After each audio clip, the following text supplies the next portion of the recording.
TET 1 પરીક્ષાના 19 વિવાદાસ્પદ પ્રશ્નો મામલે ન્યાય ન મળતા હવે હજારો ઉમેદવારોએ હાઈકોર્ટના દ્વાર ખટખટાવ્યા છે.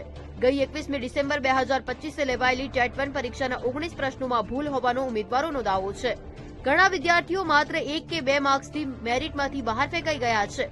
શિક્ષણ મંત્રી પ્રદ્યુમન વાજાએ ભૂલો સુધારવા આદેશ આપ્યો હોવા છતાં પરીક્ષા બોર્ડના અધિકારીઓએ પરિણામમાં કોઈ ફેરફાર કર્યો નથી.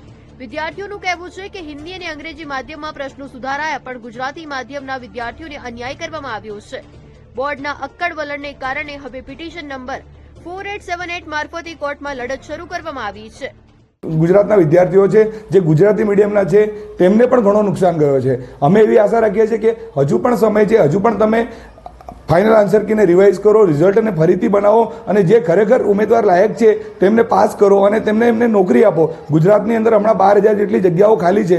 આટલા જેટલા વિદ્યાર્થીઓ પાસ થયા છે બધાને ગવર્મેન્ટ જોબ મળી જશે. તમે આટલું કરી શકો છો. રાજ્ય પરીક્ષા બોર્ડને અમારી એટલી જ વિનંતી છે અને ગુજરાતના શિક્ષણ મંત્રીને પણ અમે હાથ જોડીને વિનંતી કરીએ છીએ કે તમે આ અમારું યોગ્ય સુધારો કરાવડાવો.